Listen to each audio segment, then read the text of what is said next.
చూడండి, తిమోతికి రాసిన రెండవ పత్రిక, తిమోతికి రాసిన రెండవ పత్రిక,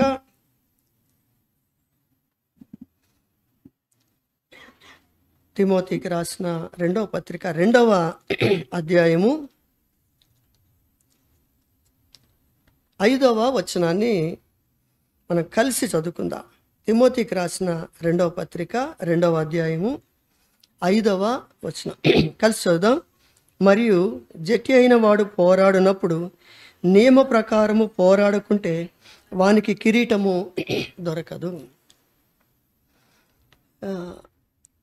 దేవుని బిడ్డలముగా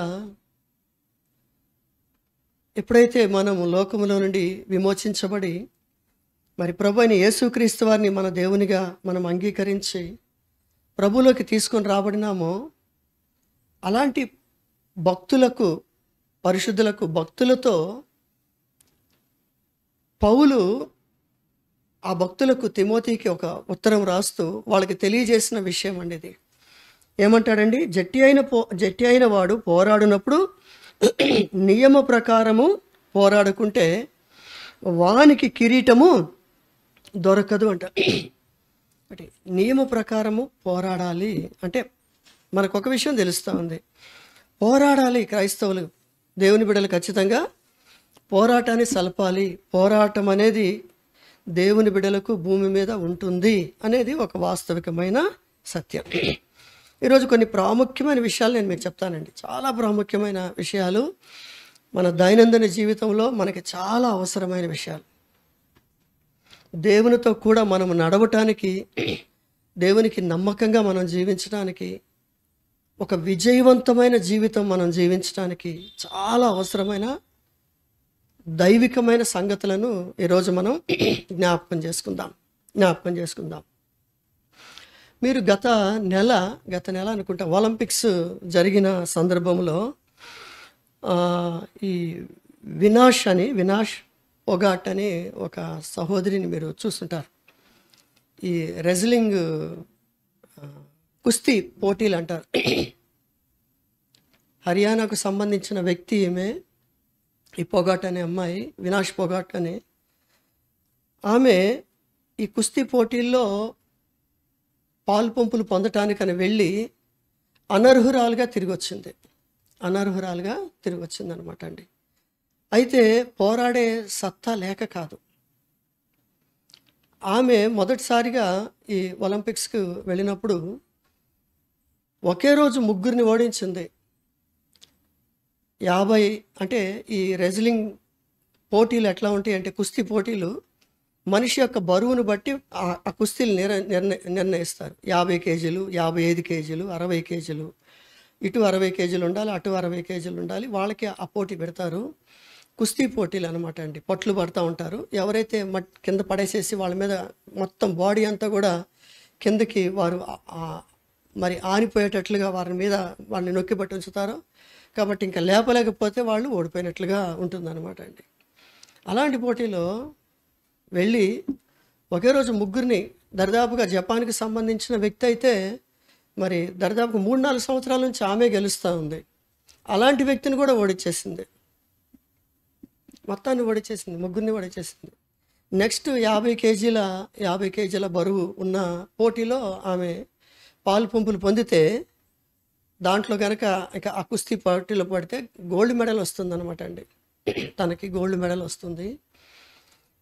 అయితే తాను బరువు కొలుసుకున్నప్పుడు దాదాపు ఒక 2 కేజీలేమో ఎగస్ట్రా ఉంది. నేను ఊరినే సూసాయిగా చెప్తున్నా మీకు, కరెక్ట్గా అంచనా కాదు. 50 కేజీల కంటే కొంచెం ఎగస్ట్రా ఉంది. దానికోసం ఆమె ఆ రాత్రంతా కూడా సైక్లింగ్ చేస్తూ, ఎక్సర్సైజ్ చేస్తూ బాగా కష్టపడి, అంటే ఆ 2 కేజీలు తగ్గించుకోవడానికి, లేకపోతే క్వాలిఫై అవ్వలేం, అలా తగ్గించుకోవడానికి చేస్తూ వెంట్రుకలు కట్ చేసేసుకొని బ్లడ్ కూడా తీసేసి ఏమీ తినకుండా అట్లాగే ఉండి ఇంత ప్రయాసపడింది. రాత్రి అంతా కూడా ప్రయాసపడతానే ఉంది. పొద్దున కల్లా వెయిట్ తగ్గాలి అని చెప్పి. ఇంత ప్రయాసపడిన తర్వాత జస్ట్ ఆ ఒలింపిక్ వాళ్ళు నిర్ణయించేవారు, నిర్వాహకులు ఈమెను కొలిస్తే 50 కేజీల 100 గ్రాములు ఎక్స్ట్రా ఉంది. ఒక 100 గ్రాములు ఎగస్ట్రా ఉన్నందుకు డిస్క్వాలిఫై చేసేస్తున్నారు. చేసి నువ్వు పోటీకి పనికిరావు అని చెప్పేసి పంపించేస్తున్నారు. మన ఇండియా వాళ్ళు కూడా కొంచెం రిక్వెస్ట్ చేసినా కానీ దాన్ని అంగీకరించకుండా ఆమె పనికిరాదు, ఒక 10 గ్రాములు ఎగస్ట్రా ఉంది అని. కాబట్టి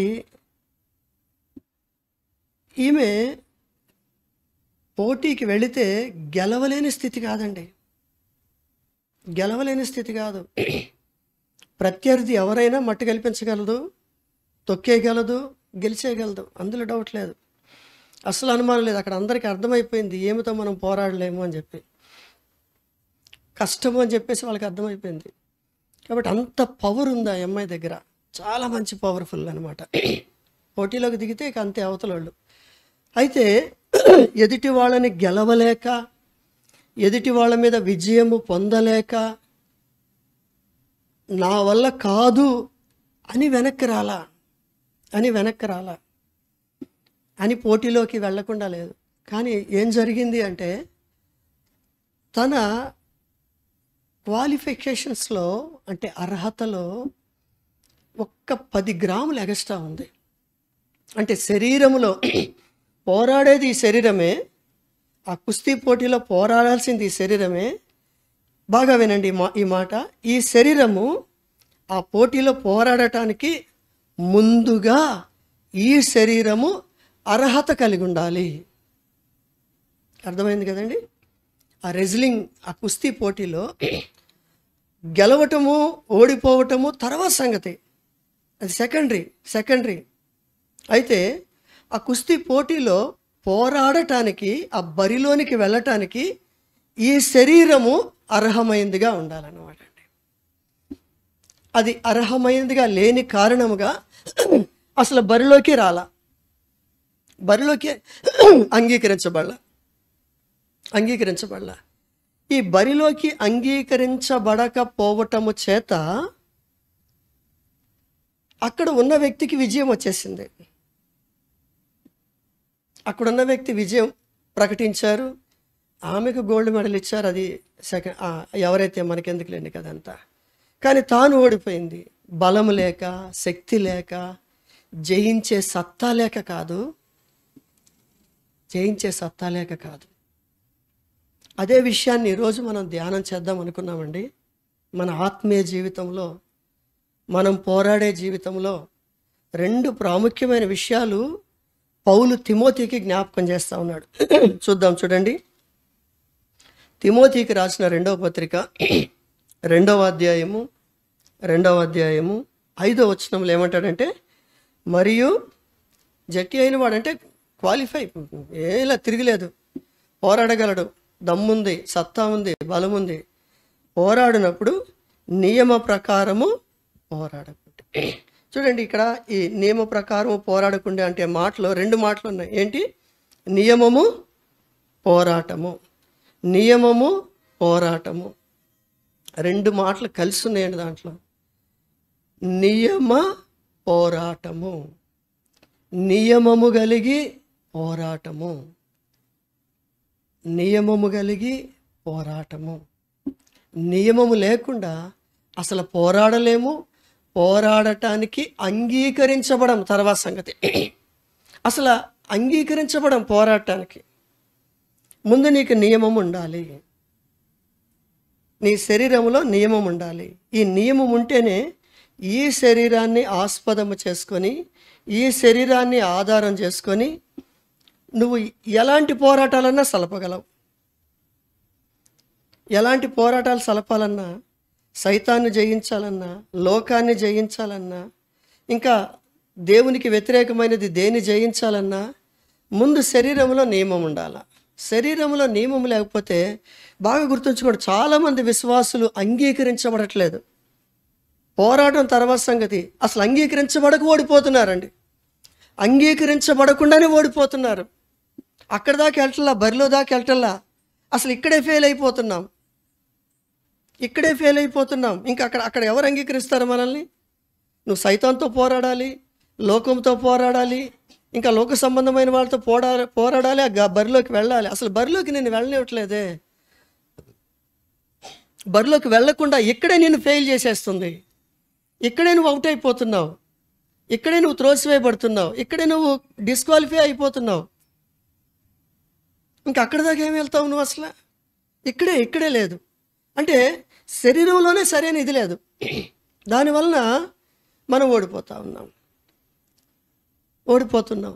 ప్రార్థన చేస్తాం, ప్రభా నాకు వచ్చిన శోధనలు, ప్రభా ఈ శోధన, ఇదిగో ఈ భయంకరమైన వ్యతిరేకత, దీన్ని నేను జయించాలి ప్రభా, నాయనా నీ సహాయం చేయి, నువ్వు నాకు చేయి అంటే అసలు ఆ ప్రార్థన గాలికి పోతూ ఉంది. ఎందుకంటే అసలు బరిలోకి వెళ్ళటం లేదు కదా, వెళ్ళటానికి అనర్హత అయిపోతుంది కదా. అర్థమవుతుంది కదండి? అర్థమవుతుందా వాక్యం మీకు? ఇది మనం ఎరగాలండి ముందు, ఇది మనకు తెలియాలి ముందు. ఇది వాస్తవం. పోరాడలేక కాదు, గెలవలేక కాదు, వాడిని తొక్కేయలేక కాదు, వాడిని మట్టి పెట్టలేక కాదు. కావలసినంత పవర్ ఉంది, కానీ బరిలోకి వెళ్ళలేకపోతున్నాం. ఎందుకంటే ఇక్కడ నియమం సరిగ్గా లేదు. ఈ నియమం సరిగ్గా లేని కారణంగా డిస్క్వాలిఫై అయిపోతున్నాము. గెలిచేస్తున్నాడు వాడే. ఏ పోరాటం లేకుండానే వాడు విశ్వాసులందరి మీద విజయం ప్రకటించుకుంటున్నాడు. ఇది మనం ఎరగాలండి. దీనికి సంబంధించి కొన్ని ప్రాముఖ్యమైన విషయాల్ని నేను మీకు ఈరోజు జ్ఞాపకం చేసుకుందాం మనం దేవుని వాక్యపు వెలుగులో. ఆ విధముగా అసలు ఏం జరుగుతుంది, ఈ నియమం అంటే ఏంటి, క్వాలిఫికేషన్ అంటే ఏంటి, దీన్ని ఎలా మనం పొందాలి, ఈ డిస్క్వాలిఫై అయిపోవటానికి గల కారణాలేంటి మన జీవితంలో, మన శరీరంలో, ఈ విషయాల్ని పోరాడినది మనం దేంతో పోరాడాలండి? లోకముతో, పాపముతో, మరి సాతానుతో పోరాడాల్సింది శరీరంతోనే పోరాడాల. ఈ శరీరం లేకుండా నీకు పోరాటం ఉండదు, దీంతోనే నువ్వు పోరాడాలి. అర్థమైంది కదండి? ఇప్పుడు ఆ విషయాలు మనం జ్ఞాపకం చేసుకుందాం. రోమిలికి రాసిన పత్రిక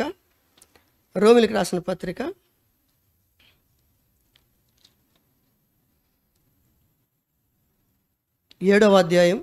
మీకు వివరంగా మనం దేవుడు ఆత్మ ద్వారా చాలా వివరంగా ధ్యానం చేద్దాం. కొంచెం జాగ్రత్తగా మనం జ్ఞాపకం చేసుకుందాం.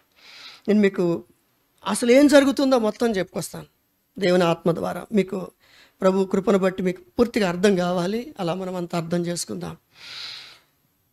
7వ వచనం 8వ వచనం నేను చదువుతాను చూడండి. 7వ అధ్యాయం రోమిలికి రాసిన పత్రిక 7వ అధ్యాయం 7వ వచనము 8వ వచనం నేను చదువుతాను. ఇది ముందు మనకు అర్థం కావాలి. చదువుతాను చూడండి. కాబట్టి ఏమందుము, ధర్మశాస్త్రము పాపమాయన అట్లనరాదు, ధర్మశాస్త్రము వలననే. కొంచెం మీకు ఈ మాటలు అక్కడ పౌలు మహాజ్ఞాని కదండి, చాలా పండితుడు. అందుకనే రోమాలో ఉన్నవారు కూడా చాలా పండితులండి. ఆ కారణం చేత కొంచెం హార్డ్ వర్డ్స్ వాడినాడు ఆయన. కొంచెం అంటే వీళ్ళకి అర్థమైపోద్దులే అన్నట్టుగా చెప్పుకుంటూ వెళ్ళిపోయినాడు. కాబట్టి ఇది మనం జాగ్రత్తగా ధ్యానం చేద్దాం. చూడండి ఇక్కడ ఏమంటాడంటే, ధర్మశాస్త్రం వల్లనే కానీ, చూడండి బాగా వినండి 2వ లైన్, ధర్మశాస్త్రము వలననే కానీ పాపము ఎట్టిదో నాకు తెలియకపోయెను, ఆశింపవద్దని ధర్మశాస్త్రము చెప్పని ఎడల దురాశ అన ఎట్టిదో నాకు తెలియకపోవును. అయితే పాపము ఆజ్ఞను హేతువు చేసుకొని సకల విధములైన దురాశలను నాలో పుట్టించుచున్నది. ఇప్పుడు మన అంశం ఏంటంటే, ఈ బాడీ క్వాలిఫై కావాలా ముందు. ఇది క్వాలిఫై కాకుండా నువ్వు ముందు అక్కడికి వెళ్ళలేవు. ఇది క్వాలిఫై. ఆ అమ్మాయి రాత్రంతా ఎందుకు కష్టపడింది అంటే, రాత్రంతా ఎందుకు అంత కష్టపడింది అంటే, ఆఖరికి తనలోంచి బ్లడ్ కూడా తీసేసుకుంది, హెయిర్ కట్ చేసేసుకుంది. కాబట్టి ఏమేమి వెయిట్కి సంబంధించిన అసలు భోజనం చేయకుండా ఆగిపోయింది, వాటర్ తీసుకోలేదు.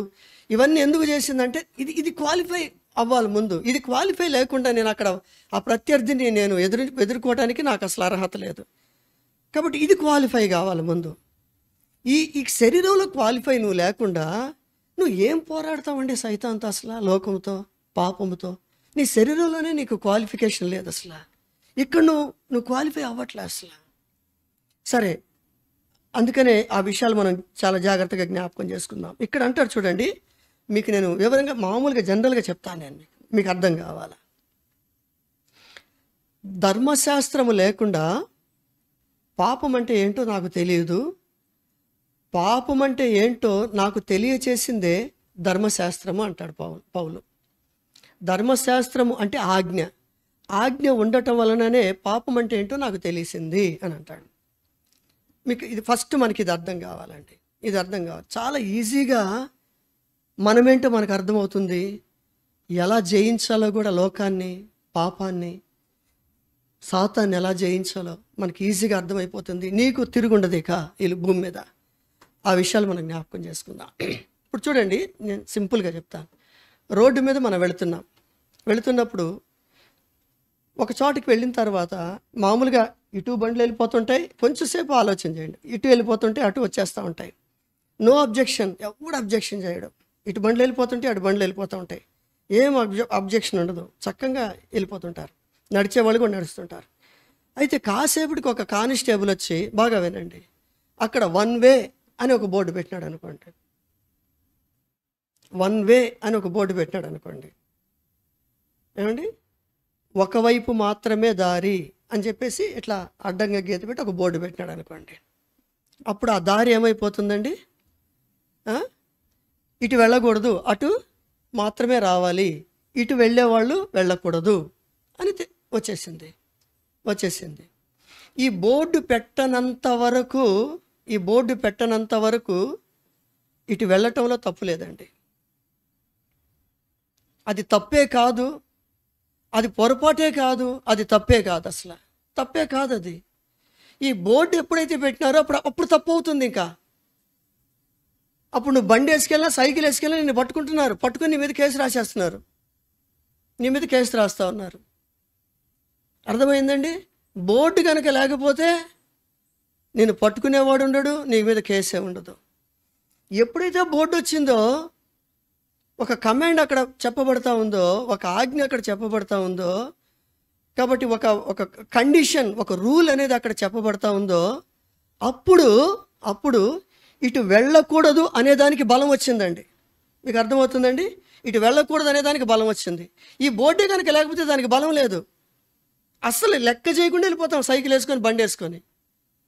ఎప్పుడైతే బోర్డు వచ్చిందో ఇక మనం అటు వెళ్ళలేం, భయం వేసిపోద్ది. ఇక భయంగా పోతుంటాం కదండి.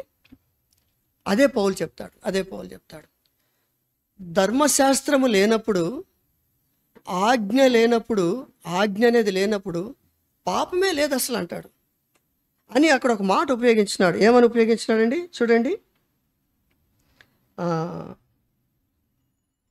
7వ వచనం నేను మధ్యలో చదువుతాను. ధర్మశాస్త్రము చెప్పని ఎడల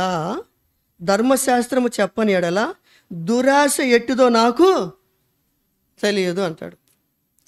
ధర్మశాస్త్రం చెప్పింది దురాశ ఉండకూడదు అని చెప్పింది కాబట్టి ఇప్పుడు దురాశకి బలం వచ్చిందండి, దురాశకి ప్రాణం వచ్చింది.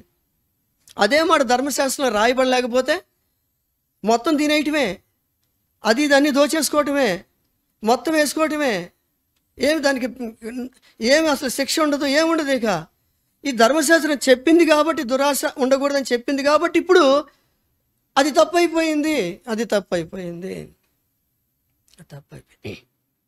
అందుకనే ఆజ్ఞను హేతువు చేసుకునే పాపం అనేది వస్తుందండి. మీకు అర్థమైందండి? పాపం అనేది వస్తుంది. ఇంకొక మాట నేను మీకు చెప్తాను, ఇది కూడా చెప్తే మీకు అర్థమవుతుంది. ఏదైనా తోటను దేవుడు చేసినాడు, చక్కగా చేసినాడు, అన్నీ దాంట్లో పెట్టేసినాడు. అంటే అసలు స్టార్టింగ్లోకి వెళ్ళిపోదాం. అన్నీ పెట్టేసినాడు, మీ ఇష్టం రా అన్నాడు అంతే. ఆదాము అవ్వలతోటి శుభ్రంగా అరటిపండు తింటున్నారు, యాపిల్స్ తింటున్నారు, ఇంకొక పండు తింటున్నారు, పుచ్చకాయలు తింటున్నారు, ఇంకొకటి తింటున్నారు, సరదాగా తినేస్తూ ఉన్నారు. ఏమి ఇబ్బంది లేదు, అస్సలు కాయదు లేదు. ప్రభు వచ్చి అరే మీ ఇష్టం అన్నీ తినండి, ఆ తోట మధ్యలో ఉన్న చెట్టు మాత్రం తినవద్దు అని చెప్పినాడు. ఎప్పుడైతే మధ్యలో ఉన్న చెట్టు ఫలము మాత్రం తినవద్దు అన్నాడో అక్కడ స్టార్ట్ అయిందండి. ఏంటిదండి? పాపం అనేది స్టార్ట్ అయింది. అయితే దానికి జీవము లేదు, అది ఏం చేయలేదు. నువ్వు దాని జోలి వెళ్ళనంత వరకు, దాని దగ్గరికి వెళ్ళనంత వరకు అది నిన్నేమని చేస్తుందండి? బోర్డు పెట్టుకోవయ్యా, పెద్ద బోర్డు పెట్టుకో, 1 వే అని పెట్టుకో. మేము అసలు అటు వెళ్ళంగా, మేము అసలు అటు వెళ్ళాం, వెళ్ళినప్పుడు ఎంత పోటీ పెట్టుకుంటే మనకెందుకండి? బెటాలియన్ తీసుకొచ్చి అక్కడ పెడితే మనకెందుకండి? గన్నులు పట్టుకొని జనాలు నిల్చుంటే మనకెందుకండి? అసలు మనం అటు వెళ్ళంగా. అటు వెళ్ళినప్పుడు మనకెందుకండి? ఆ బోర్డు ఎందుకు? ఏమైనా పెట్టుకుంటే మనకెందుకు కదా? మనకు అసలు సంబంధమే లేదు అది. అదే భయపడాల్సిన పని ఏముంది? కానీ ప్రియులారా, ఎప్పుడైతే ఆదాము ఆ పండు తిన్నాడో ఇప్పుడు ఆ జీవశవములాగున్న ఆజ్ఞ అంటే పాపము, అంటే ఇటు ఎవడన్నా వెళ్ళకూడదు అనే ఆ ఇది దానికి ఎప్పుడైతే ఆదాము అటు వెళ్ళినాడో అది ఆయన్ని పట్టుకుందండి. అంతే కదండి. మనం వన్ వేలో వెళ్తుంటే వెంటనే కానిస్టేబుల్ వచ్చి పట్టుకొని బండి పక్కకి ది ముందు పక్కకి ది అని తాళాలు తీసేసుకుంటాడు కదండి. అలాగ పట్టుకుంది ఆదామును, అలా పట్టుకుంది పాపము. అలాగ ఆదాములోనికి పాపం అనేది వచ్చేసింది. దోషి అయిపోయినాడు. ఇలాగ ఆదామును ప్రేరేపించింది ఎవరు? అటు వెళ్ళరా బాబు, ఏం కాదు వెళ్ళు. ఇప్పుడు నువ్వు ఈ మొత్తం తిరిగి ఆ చివరి దాకా వచ్చేటప్పటికే కష్టం అయిపోద్ది. కాసేపు గబుక్కుని బర్రనాడు బోనిచ్చేసే, లాగిచ్చేసే, ఏం కాదు లాగిచ్చేసే, ఏం చేయలే అని ప్రేరేపించింది ఎవరు? సాతానండి. సాతాను ప్రేరణ వలన ఆజ్ఞను అతిక్రమించి, ఆజ్ఞ ఉంటే మనకెందుకు? ఆజ్ఞ ద్వారా పుట్టిన పాపం ఉంటే మనకెందుకు? అక్కడ ఉంటే మనకెందుకు? మనం అసలు అటు వెళ్ళకపోతే ఏం కాదు. కానీ ఆదాము అటు వెళ్ళిన కారణంగా ఆజ్ఞను బట్టి పాపానికి బలం వచ్చి ఆ పాపం ఏం చేసిందంటే మనిషిలోనికి వచ్చేసింది. ఆ విధముగా నేను చేసిన పాపం కాదు. అంటే ఇప్పుడు ఈరోజు నేను వన్ వేలో వెళ్ళినందుకు నాకు కాదు, ఇది అక్కడి నుంచి స్టార్ట్ అయిపోయింది పాపం అనేది. ఇక మనిషిలోకి వచ్చేసిందండి. ఇది ఆదాము నుండి మనిషిలోకి వచ్చేసింది. ఇక ప్రతి మనిషిలో, నీలో నాలో ప్రతి ఒక్కళ్ళకి వచ్చేసింది పాపం అనేది, లోపలికి వచ్చేసింది, మనిషిలోనికి వచ్చేసింది. ఇది ఆ కారణం చేత మనం పాపం చేస్తూ ఉన్నాం. పాపం మనలోకి వచ్చేసింది కనుక మనం పాపం చేస్తూ ఉన్నాం. ఈ పాపము మనలో ఉంటే ఎలా క్వాలిఫై అవుతామండి? ఎలా క్వాలిఫై అవుతాం చెప్పండి? ఇది మనలో ఉంటే ఎలా క్వాలిఫై అవుతాం? ఇది మానవుల్లోనికి ఎంటర్ అయిపోయిందండి. పాపం అనేది మానవుల్లోనికి వచ్చేసింది. చూడండి, నేను ఆ విషయం మీకు చదివి చూపిస్తాను. రోమిలికి రాసిన పత్రిక 7వ అధ్యాయం 23వ వచనంలో అంతా చదవండి, నేను మధ్యలో మీకు చూపిస్తాను. చదవండి.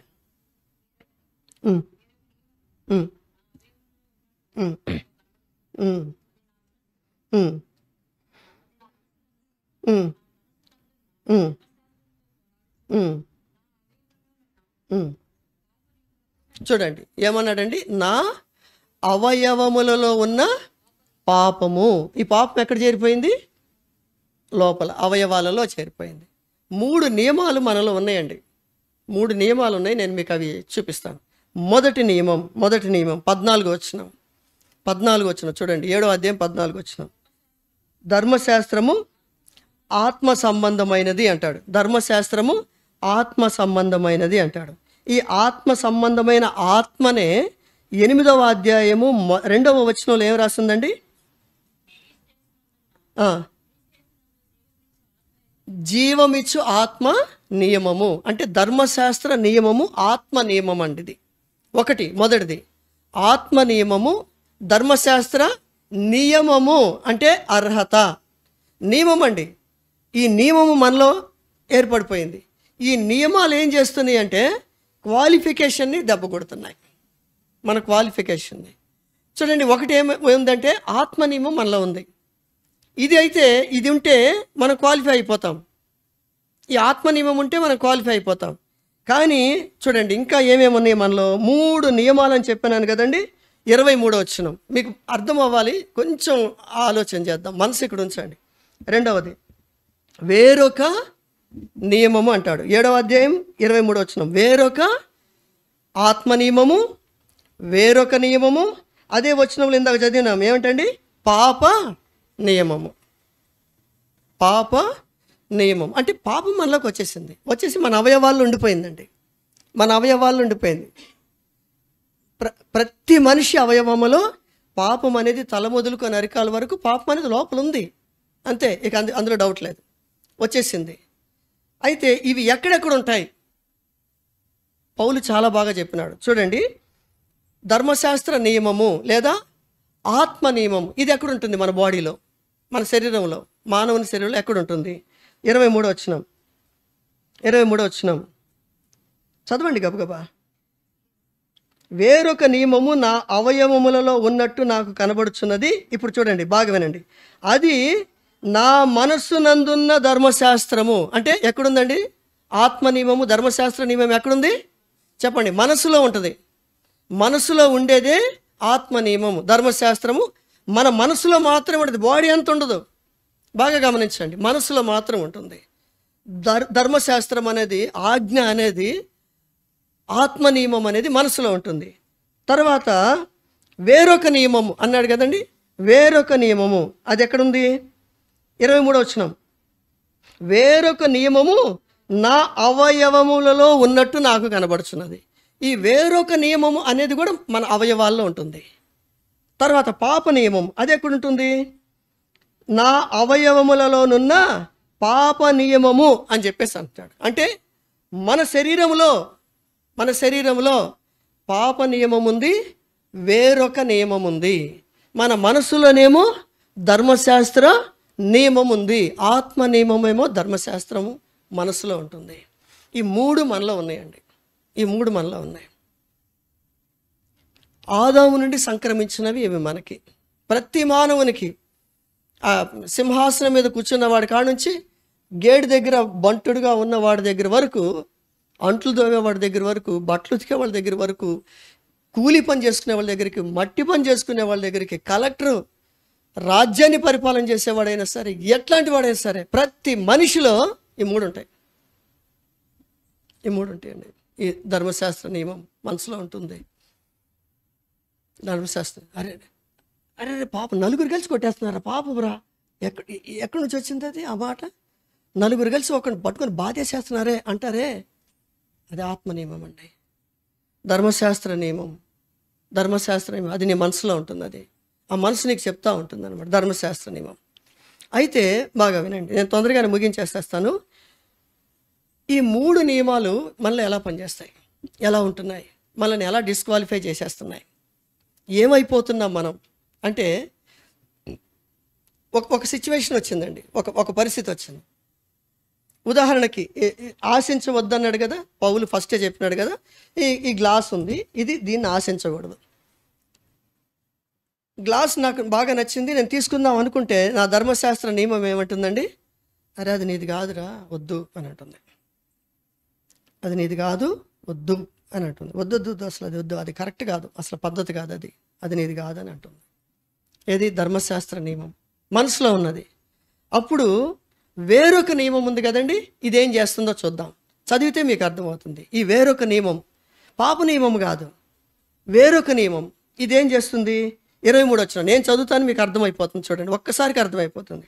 ఇదేం చేస్తుందంటే, వేరొక నియమము నా అవయవములలో ఉన్నట్టు నాకు కనబడుచున్నది. వేరొక నియమం ఏదో నా అవయవములు ఉన్నట్టు కనపడుతుంది. ఆ వేరొక నియమం ఏం చేస్తుంది? నా మనసునందున్న ధర్మశాస్త్రముతో పోరాడుచు. నా మనసునందున్న ధర్మశాస్త్రముతో ఈ వేరొక నియమము, నా బాడీలో ఉన్న వేరొక నియమము పోరాడుతుంది. ఏమి ఇప్పుడు గ్లాస్ తీసుకుంటే ఏమైంది? ఏమైందండి? ఏమైంది? గ్లాస్ తీసుకుంటాం, ఏమైంది? ఎవడికి తెలియకుండా తీసుకుంటాం, ఎవడికి కనపడకుండా తీసుకుంటాం, ఏమైంది ఇప్పుడు అని ధర్మశాస్త్ర నియమముతో ఈ వేరొక నియమం పోరాడుతుంది. అది ఆ ఆజ్ఞతో పోరాడుతుంది. ఏం చేస్తుంది? అక్కడ కూడా సైతాను ఏం చేసినాడు? ఆదాముని, ఏమయ్యా ఇప్పుడు తింటే ఏమైంది? దేవదూతలు అయిపోతారు. అవ్వకూడదా ఏంటి మీరు? దేవతలతో అవ్వకూడదా ఏంటి? తినండి, ఏమైంది ఇప్పుడు అని ఎలాగైతే ఆదామును ప్రేరేపించిందో, సైతాను ప్రేరేపించినాడో, ఉద్రేకపరిచినాడో, ఉజ్జీవపరిచినాడో, ముందుకు నెట్టినాడో, అలాగా నీలో వేరొక నియమం ఉంటుంది. అది అన్నిటికీ నేను ముందుకు నెడుతుంది. వేరొక నియమం. ఈ వేరొక నియమానికి, శరీరంలో ఉన్న పాప నియమానికి అడ్డుపడేదే ధర్మశాస్త్ర నియమం. అరే ఇది నీకు అవసరమా, ఇది కరెక్టా చెప్పు, నువ్వు చేస్తుంది కరెక్టా, ఇది వాస్తవమా చెప్పు అని ధర్మశాస్త్రం చెప్తుంటే ఈ వేరొక నియమం దాన్ని డామినేట్ చేసేస్తుంది. ఈ వేరొక నియమం అనేది డామినేట్ చేసేసి అణిచేసి ఏం చేస్తుందంటే ఈ వేరొక నియమం ఏం చేస్తుందంటే చూడండి, ఉన్నట్టు వేరొక నియమం నా అవయవములో ఉన్నట్టు నాకు కనపడుచున్నది, అది నా మనస్సునందున్న ధర్మశాస్త్రముతో పోరాడుచు నా అవయవములలో ఉన్న పాప నియమమునకు నన్ను చెరపట్టి అప్పగిస్తుంది, లోపరుస్తుంది. నన్ను అంటాడు అంటే నా అవయవాలని. నా అవయవాలలో పాపం ఉంది కానీ అదేం చేయట్లా. బాగా వినండి, అవయవాలలో పాపం ఉంది కానీ అదేం చేయట్లా, అది మౌనంగా ఉంది. ఇప్పుడు ఏం చేస్తున్నాడంటే ఈ వేరొక నియమం అనేవాడు ధర్మశాస్త్రంతో పోరాడి ఏం కాదయ్యా చేస్తాము, ఇటే వెళ్తాం, ఏంది కాసేపు బండేసుకుని వెళ్తాం, పట్టుకున్నప్పుడు చూద్దాం ఇప్పుడు ఏమైంది అని ఏం చేస్తుందంటే నాలో ఉన్న ధర్మశాస్త్రాన్ని నొక్కేసి ఇప్పుడు నా శరీరంలో ఉన్న పాప నియమానికి అది పాపం చేసిన దానికి అలవాటు కదండి, అది ఎప్పుడు కరెక్ట్గా వెళ్తుంది బండి, అది కరెక్ట్గా వెళ్తాడా, ఎందుకు వెళ్తాడు? ఇప్పుడు రోడ్ల మీద మనం చూస్తూ ఉంటాం, అడే సరిగ్గా బండి నడపమని ఆడు రూల్స్ రాసిచ్చినప్పుడు ఇటు పడేసి నడపమని ఎక్కడ చెప్పాడండి? ఎక్కడ ఉంటుంది అది రూల్ అసలు? అది ఇటుపడాయి అటుపడాయి, దాని ముందుకెళ్ళి ఇడి ముందుకెళ్ళి అడిదిప్పు అని చెప్పేది ఎవడండి? పాపము, శరీరంలో ఉన్న పాపము. ఆ పాపానికి, శరీరంలో ఉన్న పాపానికి వేరొక నియమము మన శరీరాన్ని అప్పగించేస్తుంది. ఈ శరీరాన్ని అప్పగించేస్తుంది. అరే ధర్మశాస్త్రాన్ని కాసేపు అడ్డుపెట్టు, అరే పాప నియమము ఇదిగో బాడీని ఆధారం చేసుకో, దీన్ని కంట్రోల్లో తీసుకుని ముందు ఆ పని చేసే అనగానే ఇప్పుడు నా శరీరంలో ఉన్న పాప నియమం ఏం చేస్తుందంటే నా శరీరానికి ఆజ్ఞేస్తుంది. పాప నియమం లెగుస్తుంది అనమాట. నిద్ర లెగిసినట్టు లెగిసి ఏంటి చెప్పు, తీసేయమంటవేగా కావాల్సింది, ఓకే అని చెప్పేసేసి నా శరీరం పనిచేస్తుంది. ఇప్పుడు తీసేసుకుంటుంది, జేబులో పెట్టేసుకుంటుంది, అయిపోయింది. ఇది మనలో జరిగే కార్యం. ఇలాగా మన బాడీ మొత్తం కూడా వేరొక నియమానికి, పాప నియమానికి ఫుల్ కంట్రోల్ అయిపోయి ఉన్నాయండి. ఏమీ చేయలేము, ఎవడేం చేయలేము. అది ఎట్టంటోడైనా సరే, ఎంత పెద్దోడైనా సరే ఏమీ చేయలేడు. అంతే, ఆ టైం వచ్చారుగా పడిపోతాడు అంతే.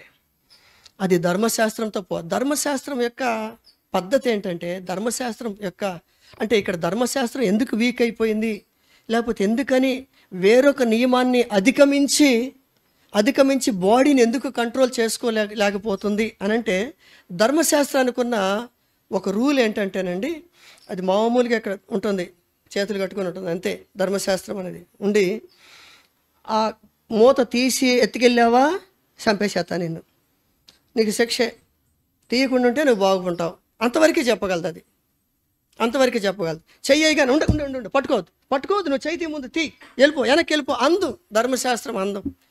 తీసుకెళ్ళావా శిక్ష అనుభవిస్తావు, తీసుకెళ్ళకుండా ఉన్నావా మంచిగా ఉంటుంది, నీ బతుకు బాగుంటుంది. నువ్వు ఇటు వన్ వేలోకి వెళ్ళినావా నీకు వేస్తారు, పట్టుకుంటారు, తీసుకెళ్ళి లోపల వేస్తారు, చాలా భయంకరమైన నష్టం ఉంటుంది నీకు అని చెప్పుద్ది అంతే. నీకు అడ్డుపడదు, బండిని ఆపేసి వెనకబా వద్దు ఇటు వెళ్ళొద్దని అందు ధర్మశాస్త్రం, ఆజ్ఞ అలా అందు. అలాగనున్నట్టయితే ఆదాము అక్కడ పండు తినేవాడు కాదు. ఆదాము అక్కడ పండు తినేవాడు కాదు, అది అడ్డుపడినట్టే. ఆజ్ఞ అంతే, తినొద్దు అన్నాడు దేవుడు, తినొద్దు. ఇదేం చేస్తుందంటే ఉజ్జీవపరిచేస్తుంది, నేను తోసేస్తూ ఉంటుందండి వేరొక నియమం. ఆ వేరొక నియమం గురించి భయపడిపోయినాడు పౌలు. ఎంత జరుగుతుందా నా శరీరం, ఎందుకని అదే అంటాడు, నేను చేయకూడదు అనుకుంటున్నాను చేస్తాను. చూడండి ఇక్కడ ఏమంటున్నాడు, 14 వచనం, ధర్మశాస్త్రము ఆత్మ సంబంధమైంది, నాకేం డౌట్ లేదు అందులో, ఆత్మ సంబంధమైంది, కరెక్ట్, వాస్తవం, నిజమది.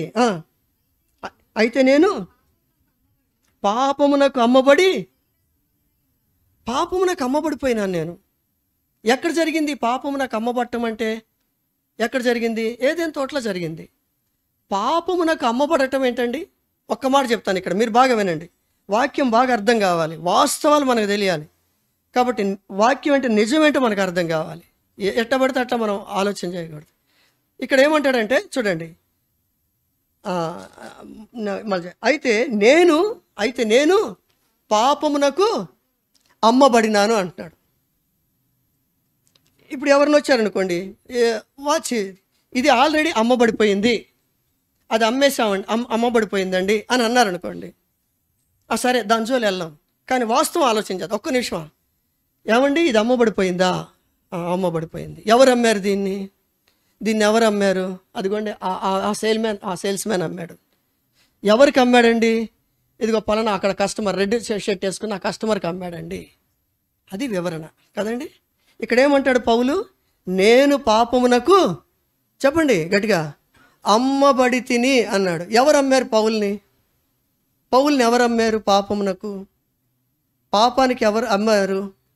పాపము పౌల్ని కొనుక్కుంది కదండి. అంతే కదా ఆయన చెప్పింది.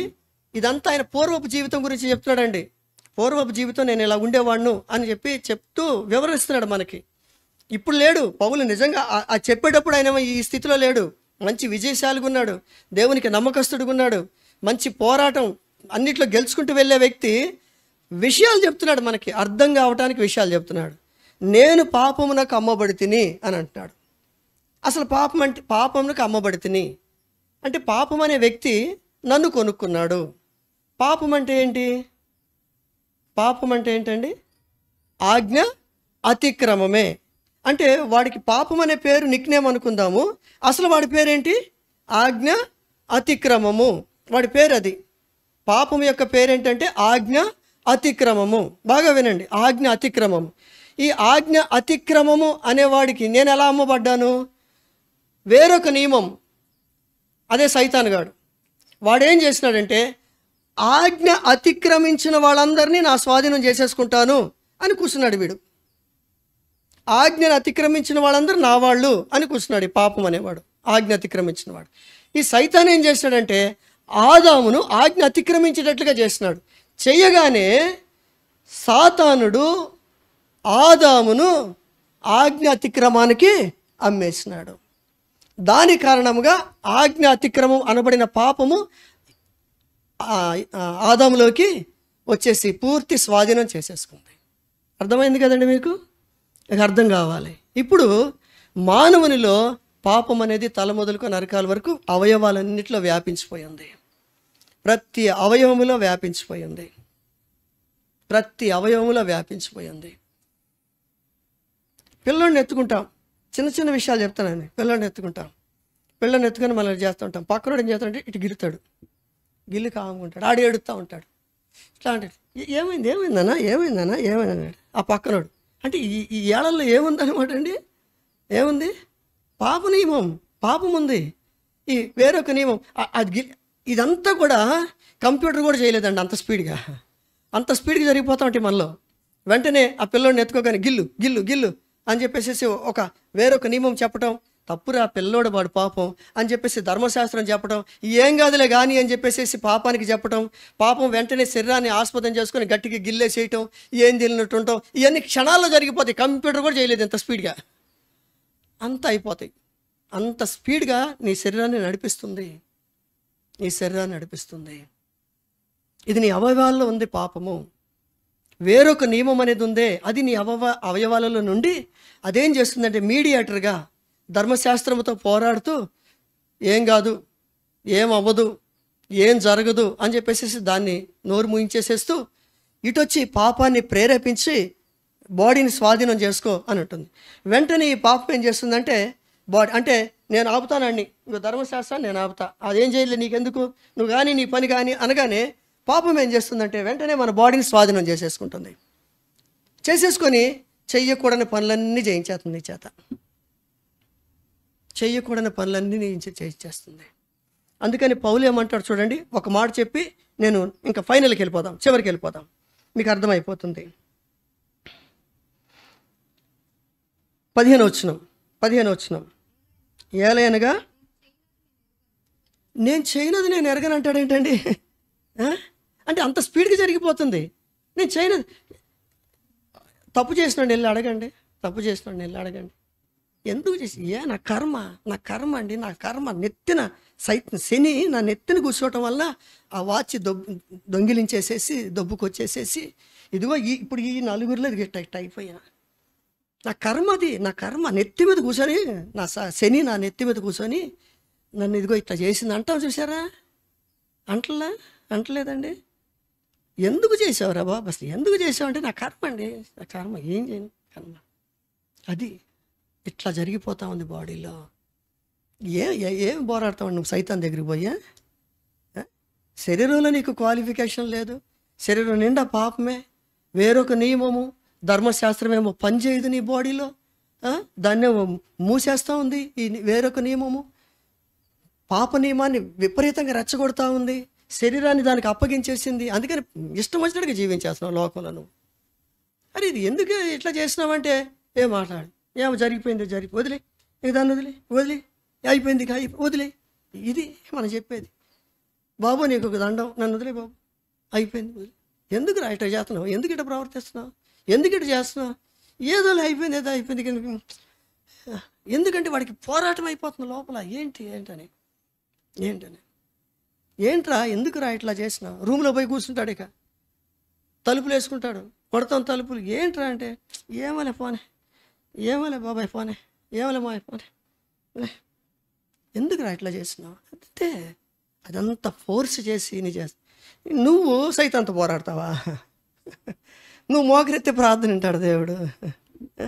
ప్రభువా సైతానికి గెలవాలి, ప్రభువా సైతానికి గెలవే, దిగొచ్చేయి, మీదకి వచ్చేసేయి, వెళ్తాను ఇప్పుడు ఆడిగాడు చీల్చేస్తాను నేనంటే ఏడొస్తాడండి ఆయన నీ మీదకే. ఏడొస్తాడు, నువ్వు ఏడ పోరాడతావు? అసలు నువ్వు బరిలోకి వెళ్ళలేదు, ఇక్కడే ఫెయిల్ అయిపోయినావు. అందుకని వాడికి దండలేసేస్తున్నారు. ఇప్పుడు మనం అనుకున్న ఈమె ఎవరండి, వినాష్ పొగడే. ఈమె బరిలోకి వెళ్ళలేదు కాబట్టి ఆమెను ఏమని ప్రకటించారు? ఫెయిల్, ఓడిపోయిందని. అక్కడ ఈమెతో పోరాడవలసిన వ్యక్తి దండేసేసారు, ఆమెకి గోల్డ్ మెడల్ ఇచ్చేసినారు, దండేసేసినారు. నువ్వు గెలిచేసినావు అన్నారు. ఏడా మీరిద్దరు తలబడిందంటే గెలిచేసినావు అంతే. నువ్వు వెళ్ళలేదు కదా, నువ్వు పోరాడలేదు కదా, కాబట్టి వాడు నువ్వు గెలిచినట్టే. అట్లాగా సాతాను లోకాన్ని ఏలేస్తున్నాడండి. పాపము లోకాన్ని ఏలేస్తూ ఉంది సైతాను. ఓడిపోతున్నాం, ప్రతిసారి ఓడిపోతా ఉన్నాం. అందుకనే ఇంత భయంకరమైన స్థితిని చూసి పౌలేమంటాడు చూస్తారండి. పౌలేమంటాడు 24 వచనం, అయ్యో నేనెంతటి దౌర్భాగ్యుడను, ఇంటి మరణానికి లోనైపోయిన నా శరీరం నన్నెవడు ఎట్లా బయటపడేది ఎట్లా? అసలు ఈ పరిస్థితి అంతటిని నేను జయించి అసలు ఒక మనిషిగా నేను బతికేది ఎట్లా? ఏం చేయాలి నేను? ఏంటి ఇలా అయిపోయింది నా బతుకు? ఏం చేయాలి ఇప్పుడు నేను? ఏం చేయాలి అని అంటే అప్పుడు దానికి సొల్యూషన్ యేసు ప్రభువులో చెప్పినారండి. దానికి సొల్యూషన్ ఉందండి.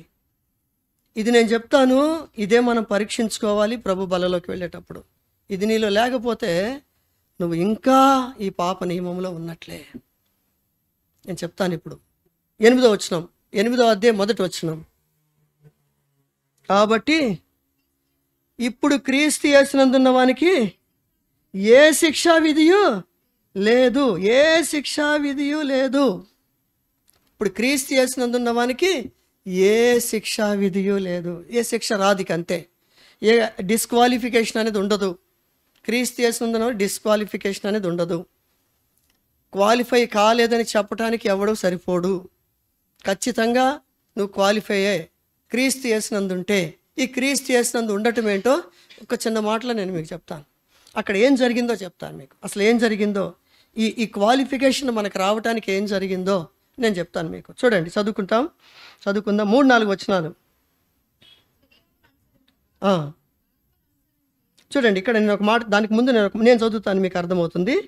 క్రీస్తు యేసునందు 2వ వచనం, జీవమునిచ్చు ఆత్మ యొక్క నియమము పాప మరణముల నియమము నుండి నన్ను విడిపించెను. ఎట్లనగా ధర్మశాస్త్రము దేనిని చెయ్యజాలకపోయెనో దానిని దేవుడు చేసెను అని అంటాడు. ఇందాక చెప్పాను కదండి, ధర్మశాస్త్రం ఏం చేస్తుందంటే తీయద్రా అని చెప్తుంది, అంతవరకే. అంతేగాని నీకు ఎటువంటి సహాయం అనేది ఉండదు. ఆజ్ఞలో నుండి నీకు ఎటువంటి సహాయం అనేది ఉండదు. ఇప్పుడు బోర్డు దగ్గరికి పోయి 1 వే అంటే బోర్డు దగ్గరికి పోయి ఒకసారి పర్మిషన్ ఇస్తావా, అక్కడ దాకా వెళ్ళొచ్చేస్తాను, ఒకసారి పర్మిషన్ ఇస్తావా, ఏమనుకోవద్దు. ఒక్కసారి కానీ బోర్డు దగ్గరికి పోయి ఏమంటుంది బోర్డు? మాటికి వన్ వే అంటది. అప్పు రేపు అన్నట్టుగా మాటికి నువ్వు ఎన్నిసార్లు ఆ బోర్డు దగ్గరికి పోయినా ఇటు వెళ్ళొద్దు అంటది. అంతే. ఒక్కసారికయ్యా నువ్వు ఆ బోర్డు దగ్గర ఉపవాసం ఉండి ప్రార్థన చేయి, మళ్ళీ అది మనకేమంటది? ఇటు వెళ్ళకూడదు అని అంటది. అంతే. అది ఫిక్స్ అది. దాన్ని ఎవరు మార్చలేరు. అది ధర్మశాస్త్రం అంటే. ఇక నువ్వు ఎన్నైనా చెప్పు, అది మారదు. అది చెప్తా ఉండదు. అంతే. ఆ ధర్మశాస్త్రము చేయలేని దానిని దేవుడు చేస్తున్నాడంటండి. అది చేయలేని దాన్ని దేవుడు చేస్తున్నాడు. ఏం చేస్తున్నాడో ఆ మాట చెప్పేసి మనం బల్లలోకి వెళ్ళిపోదాం. రండి చూడండి ఏమనంటే, శరీరమును అనుసరింపక ఆత్మను అనుసరించే నడుచుకొను మన యందు చూడండి ధర్మశాస్త్ర సంబంధమైన నీతి విధి నెరవేర్చబడవలెనని పాప పరిహారము నిమిత్తము దేవుడు తన సొంత కుమారుని పాప శరీరాకారములో పంపి, చూడండి మాట బాగా మీకు అర్థం కావాలి, ఆయన శరీరమందు పాపమునకు శిక్ష విధించెను. అర్థమైంది కదండి?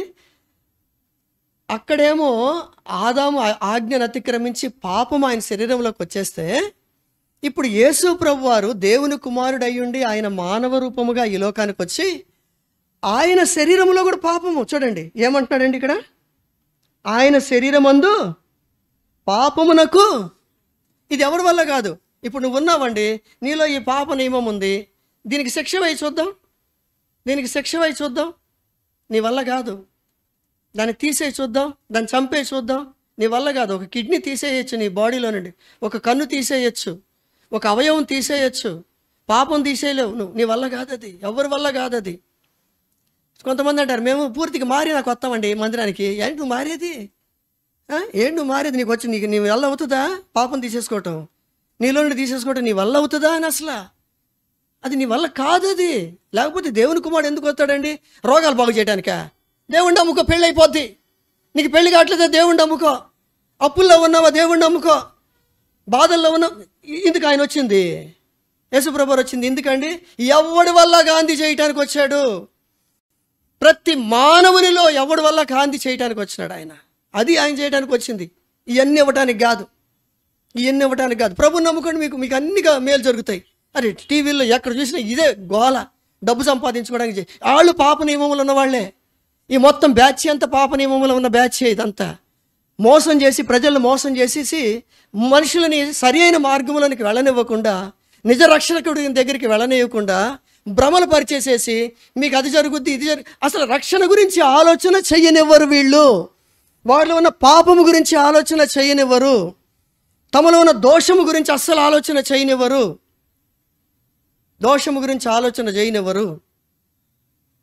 అస్సలు దాని గురించి ఆలోచన చేయనివ్వరు. దాని గురించి ఆలోచన రానివ్వరు కూడా. ఈ మేళ్ళు గురించి చెప్పుకుంటా, ఈ మేళ్ళు ఎందుకు జరుగుతాయి, మీకు ఎందుకు దేవుని దగ్గరికి వచ్చేయండి, ఇది సంగతి. ఇట్లా జరుగుతూ ఉంది. కానీ ఆయన ఎందుకు వచ్చాడటండి?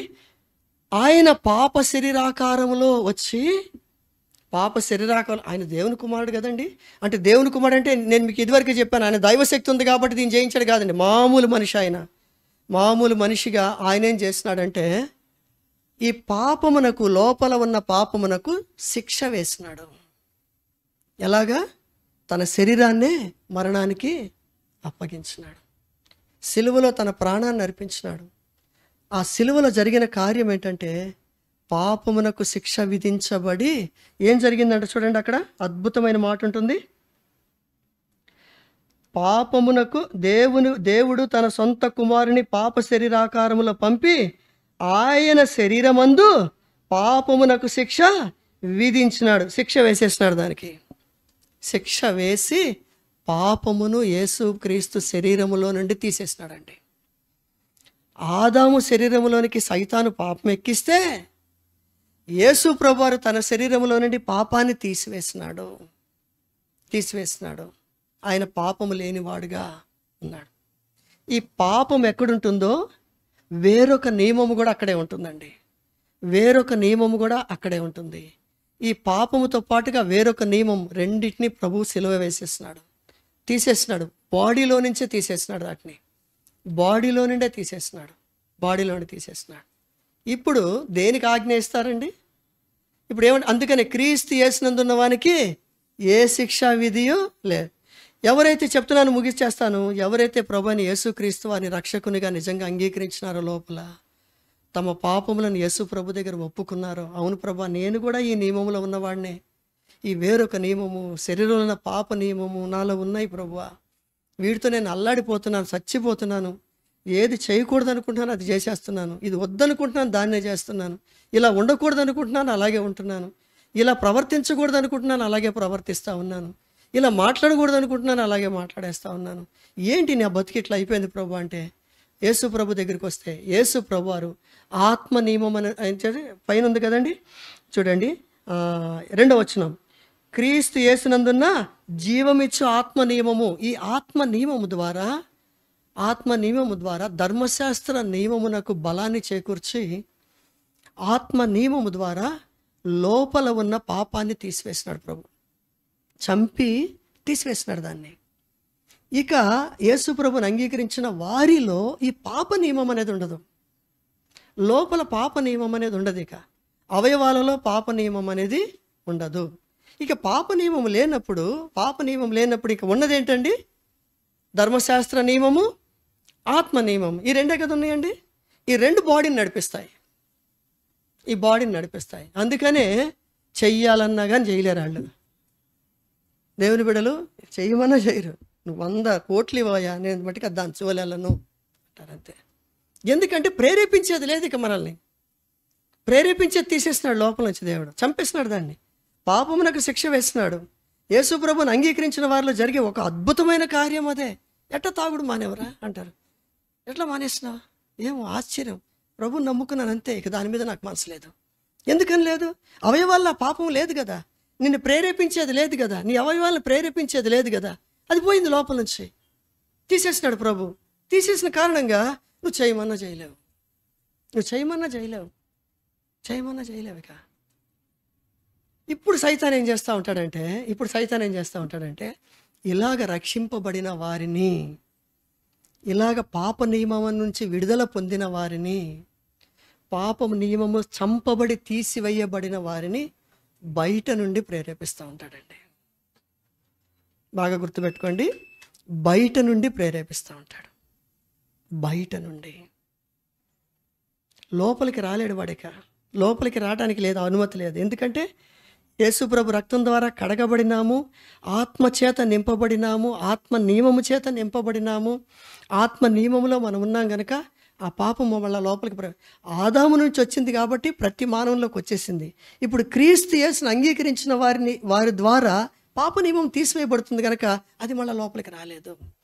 అందుకనే నిన్ను ప్రేరేపించేది బయట నుండే నిన్ను ప్రేరేపించటం,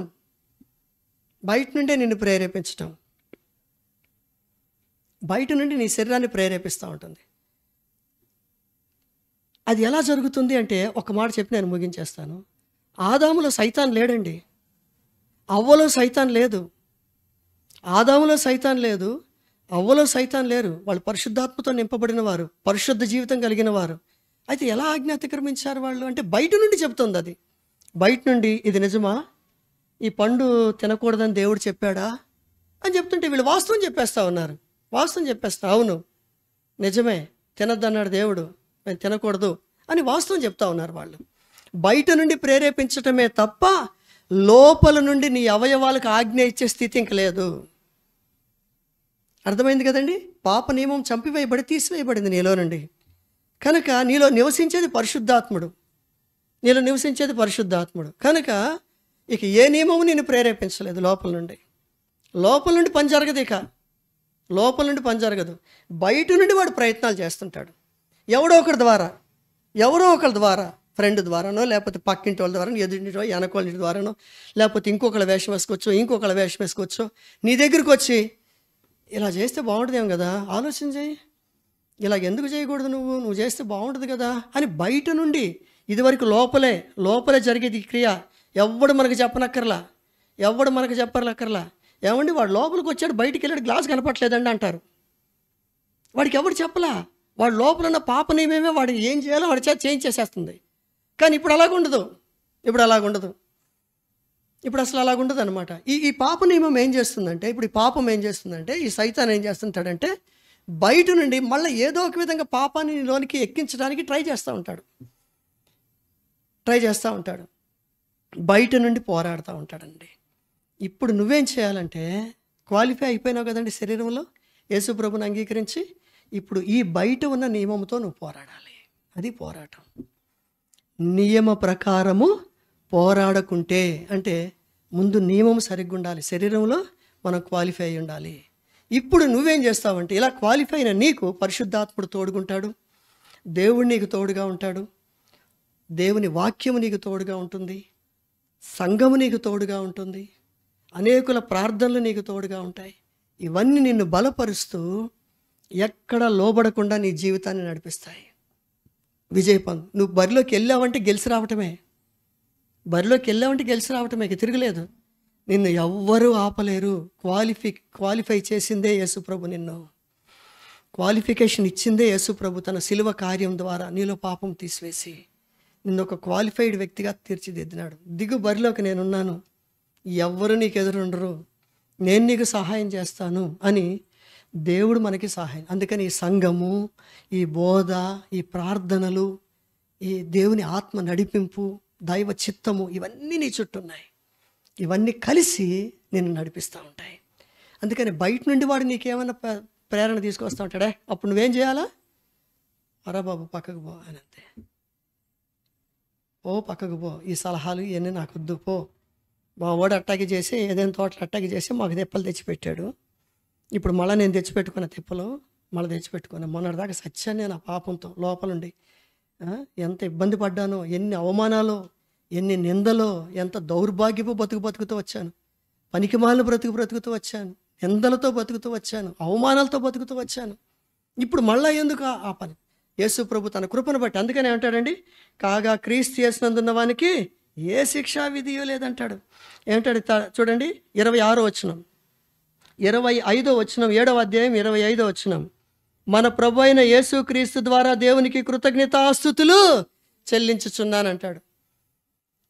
మన ప్రభు అయిన యేసు క్రీస్తు దేవునికి కృతజ్ఞతాస్తుతులు చెల్లిస్తున్నాను. ఎందుకంటే ఒక విజయవంతమైన జీవితం నాకు ఇచ్చినాడు దేవుడు. కాబట్టి ఒక బలమైన జీవితం నాకు ఇచ్చినాడు, ఒక శక్తివంతమైన జీవితం నాకు ఇచ్చినాడు. 5 రూపాయలు రోడ్డు మీద పడిపోయి ఉంటే బాక్సింగ్ గారు ఆ 5 రూపాయలు పట్టుకొని అక్కడే నిలబడ్డారంటండి. మళ్ళీ ఎవడైనా తిరిగి వస్తాడేమో వాడికి ఇద్దామని. ఎందుకంటే పాప నియమం లేదు. అదే పాప నియమం ఉంటే ఆ డబ్బులు పక్కన పడి ఉంటాయి, మనం చూస్తాము, వాడు ఎవడో చూడ్డాడు, మనం వెళ్ళి నిదానంగా కాలు దాని మీద పెట్టి మనకి ఏదో పని ఉన్నట్టుగా అక్కడ కాసేపు ఉండి ఈయన పంపించిన తర్వాత కాళ్ళలోకి తెస్తాం బయటికి. అది ఇదివరకు పని. ఇప్పుడు పని ఏంటండి? ఆ 5 రూపాయలు పట్టుకొని ఎవడొస్తాడో అక్కడికి వాడికి ఇచ్చేద్దామని చెప్పేసి. పాపం ఎవరు పోగొట్టుకున్నారో, వాడికి ఎంత అవసరం ఉంటుందో, దాని గురించి ఎంత అక్కర ఉంటుందో, ఇవన్నీ ధర్మశాస్త్ర సంబంధమైన విషయాలు. ఇచ్చేరా పాపం, వాడు ఎంత సంతోషిస్తాడు, వాడుకున్నది అదే కావాలా అని ఇలాంటి మనసు తీసుకొస్తూ ఉంటుంది. ఇలాంటి మనసు తీసుకొచ్చి ఒక విజయం, వాడిని ఎవరు కదిలించగలరండి? ఆ వ్యక్తిని ఎవరు జయించగలరు? ఆ వ్యక్తికి ఎంత విజయం ఉంటుందో తెలుసా అండి లోకంలో? అన్ని గోల్డ్ మెడల్సే. అదేంటి క్రైస్తవ జీవితం అంటే. అలాంటి జీవితాన్ని నీకు ఇవ్వాలని ఆయన సిలువలో తన ప్రాణాన్ని పెట్టినాడు. ఆ సిలువలో చేసిన కార్యం ఏంటంటే, నిన్ను ఏలుతున్న పాపాన్ని చంపివేసినాడు. పాపాన్ని చంపి నీలో నుండి తీసివేసినాడు. ముందు తన శరీరంలో తీసేసినాడు. ఎందుకంటే ఆదాము ఎక్కించుకున్నాడు, యేసు ప్రభు వారి శరీరాన్ని దాన్ని బయటికి పంపించేసినాడు. తీసేసినాడు దాన్ని తీసేసినాడు. ఆదాములాగే పుట్టి క్రీస్తు అయినాడు ఆయన. ఆదాములాగే పుట్టి పాపము తన శరీరంలో పుట్టి ఆయన ఏం చేసినాడంటే విజయవంతమైన జీవితాన్ని మానవులకు ఇచ్చిన. అందుకని ప్రయాసపడి భారము మోసుకొని వచ్చిన వారులారా నా యొద్దకు రండి, నేను మీకు బ్రహ్మాండమైన జీవితాన్ని ఇస్తాను, ఒక విజయవంతమైన జీవితాన్ని ఇస్తాను, ఒక క్షేమకరమైన జీవితాన్ని ఇస్తానని చెప్పి దేవుడు మనకు గొప్ప వెలుగు అనుగ్రహించినాడు. ప్రియులారా, అలాంటి విజయవంతమైన జీవితం కలిగిన నీవు ధైర్యంగా, ప్రభువా ఈ రోజు వరకు నువ్వు నన్ను నడిపిస్తున్నందుకే నీకు స్తోత్రాలు, ఈ రోజు వరకు అన్నిట్లో నాకు విజయం ఇస్తా ఉన్నావు. బయట నుండి చాలా పోరాటం ఉంది, బయట నుండి చాలా నన్ను ప్రేరేపిస్తున్నాయి, అనేక రకాలుగా నన్ను ప్రేరేపిస్తున్నాయి, అలాగా. ఎందుకంటే ఉందే లోకంలో పాపలోకం, ఎటుపోయినా పాపలోకమే. వెనక్కి తిరిగినా ముందుకు తిరిగినా ఎడు తిరిగినా పాపలోకమే. నువ్వు రోడ్డు మీదకి వస్తే పాపమే, ఎడిపోయిన పాపలోకమే ఇది. కనుక ఈ పాపమంతా నా మీద దాడి చేస్తూ ఉన్నాయి, ఎప్పటికప్పుడు దాడి చేస్తున్నాయి. కానీ ప్రభువా నన్ను కాపాడుతున్నావు. అసలు వాటి వైపు చూడకుండా నాకు సహాయం చేస్తూ ఉన్నావు, వాటి వైపు తిరగకుండా నువ్వు నాకు సహాయం చేస్తూ ఉన్నావు, వీటన్నిటిలో నాకు జయమిస్తూ ఉన్నావు. ఈ రోజు వరకు నన్ను నిలబెట్టుకున్నావు ప్రభువా, అందుకొరకే నీకు స్తోత్రాలు. బయట నుండి నువ్వు నాకు ఇచ్చే బయట నుండి వచ్చే పాపమును లోపల నుండి నాకు విజయం ఇస్తున్నావు, లోపల నుండి నాకు విజయం ఇస్తున్నావు ప్రభువా.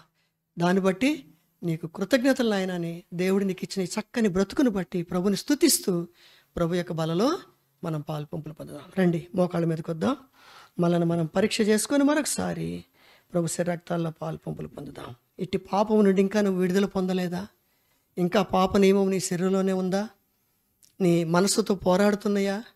నిన్ను ప్రేరేపిస్తానే ఉందా లోపల నుంచి మౌనంగా అట్ట చెయ్యి ఇట్ట చెయ్యి అని చెప్పేసి లోపల నుంచి తలంపులు వస్తున్నాయా? లోపల నుంచి ఆలోచనలు వస్తున్నాయా?